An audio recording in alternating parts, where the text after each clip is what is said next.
As we look forward to our next 50 years of progress, we continue embracing knowledge, innovation, and creativity as the basis of a diversifying economy and a sustainable society. Thank you for your attention, and I will leave you with our motto. Culture is in the essence of any progressive society. We're going to get right into the program now, and our first panel of the day is Rebuilding Economies with Imagination. We'll provide perspective on the effect of the pandemic on creative economy across various global markets, such as Canada, Morocco, the UK, and the UAE. Please welcome your moderator, Laura Zucker, Director of the Center for Business and Management of the Arts. This is the Crystal Balls session. We're going to look together into the future and hopefully discern what it's going to be. I'd like my panelists, Christopher Deacon and Anthony Sargent, please to join me, and I'll be introducing them a bit more as we begin the discussion. And Tawfiq Aboudia, I think, is joining us virtually. Yes? Yes. Yes, hi. Do we have Tawfiq? We're going to jump right in because we don't have a lot of time and we have so much to talk about. There's so much that has changed and is changing and is about to change. And we all, the people in this room, are the people who are going to help manage that change, right? So I want to lead right off with Christopher Deacon. He's the President and Chief Executive Officer of the National Arts Center in Ottawa, Canada. It's a major performing arts center. You guys have been affected more than anybody else, probably, in the pandemic in terms of income and audience and facility issues and everything else you can imagine. But one of the biggest things that you've been dealing with is the switch to digital. And I think to understand the impact of the elimination of the social element, we need to reflect for a minute on the fundamental aspect of the performing arts. So whether it's dance or theater or music or spoken word, really it's essential for the artist to share with the audience. In a sense, you're bringing together in a chemical reaction the artist and the audience in the same. And then that's going to raise the question, where's the money going to come from? Anthony. I will answer that. May I just one sentence to go back to something Tawfiq said, because there's a slight danger that we're thinking of online as if it's simply streaming performances. Of course it isn't. I mean, Tawfiq's right. There's a lot of creative stuff online that you couldn't do live. I mean, that only exists in the virtual space. And in a way, you can't have a debate with that work about should we do it live or should we do it online. It only exists as a virtual thing. I think it's hard to tell because we're not out the back end of this journey yet. But I think people are beginning to find the possibility of really very significant audiences. I mean, Chris said, some audiences that are many times larger than any live audiences you would have. And I think this is changing almost as we speak, but I think there is evidence. There's a lot of surveys by Wolf Brown in the United States that have really tracked the change in the last 2 years between people thinking that anything online is free and actually being prepared to pay. They've got a figure of $25, $30 for it. Now, those sort of, by American standards, modest ticket prices, if you have hundreds of thousands of people contributing that kind of money. So I think you're not in a way moving from earned to contributed. You're having a different kind of earned mix. So you're having a live earned mix with maybe higher ticket prices than you're physically in the space, and then maybe the same kind of total quantum made up of a very large number of people spending less money watching something online. Think about working. Tawfiq, talk to us about that and your idea about creative nomads.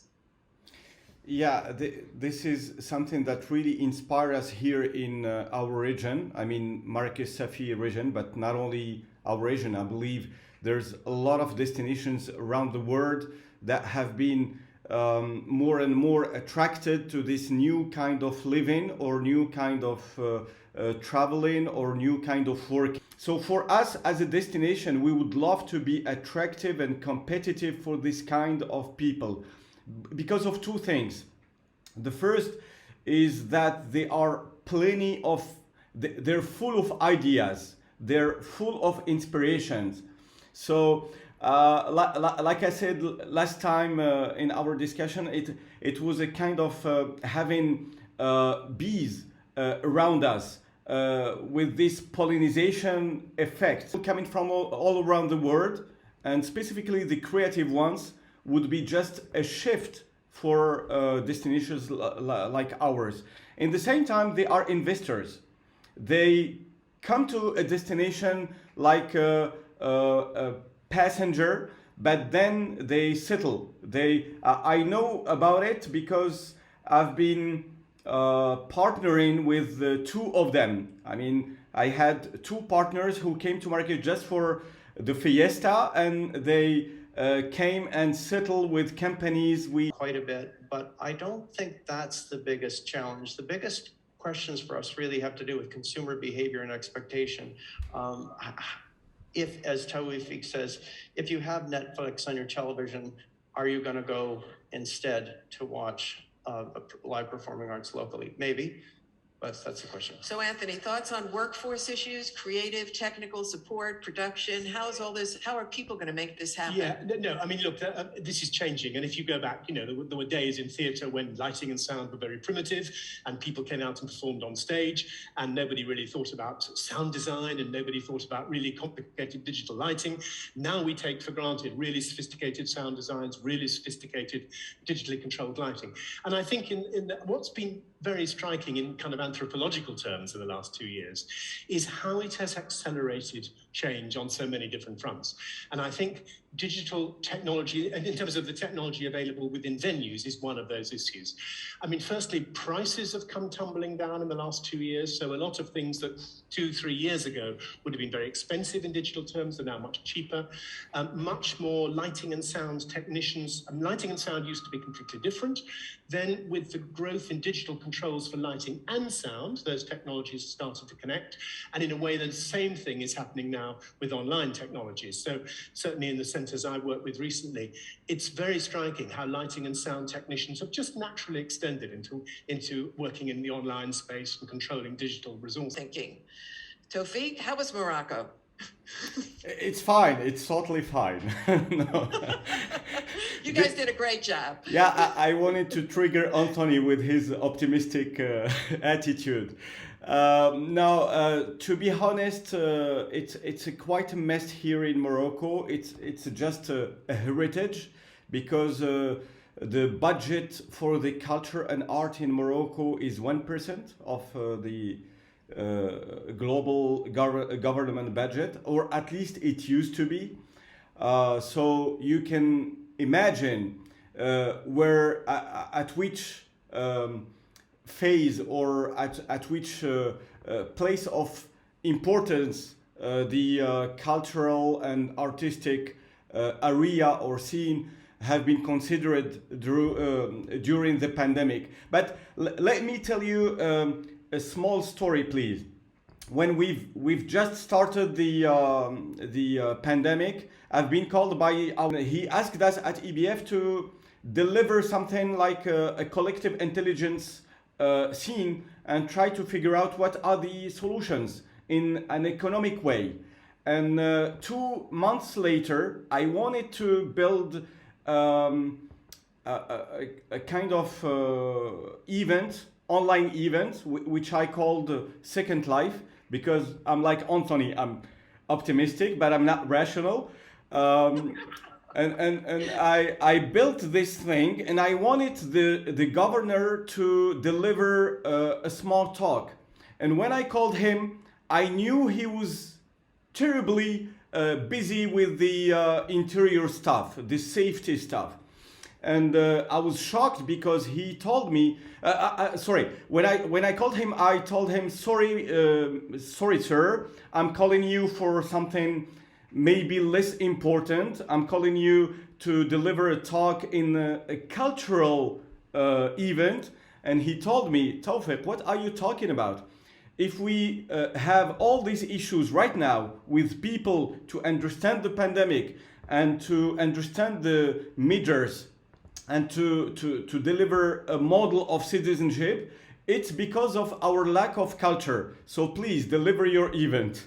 So just to tell you how important, at the end of the day, how important is the culture of our country or our region. But since we don't have a real business model, since we don't have real business demographics about it, we have a lot of informal ways or figures of arts and culture in Morocco. So the government doesn't really care or doesn't really deliver. One of my optimistic ways to finish this purpose is the new Minister of Youth and Culture is a young guy, and I think he's gonna deliver amazing things for both youth and culture.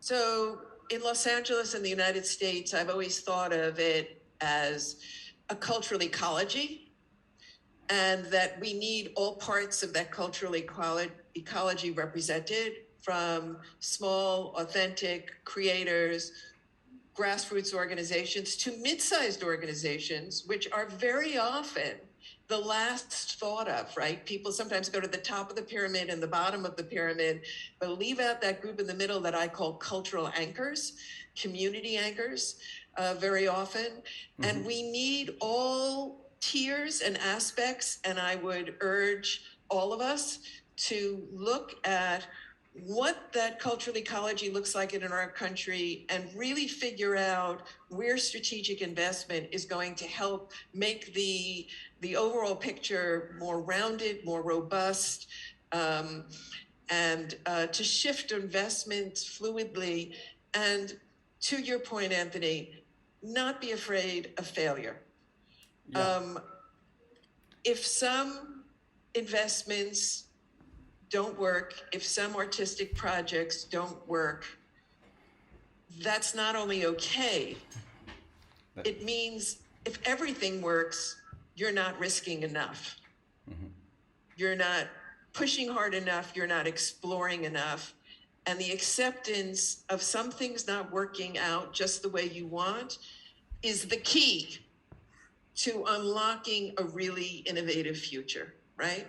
So I want to thank you so much for being here with us and being part of this conversation. It's really been a pleasure.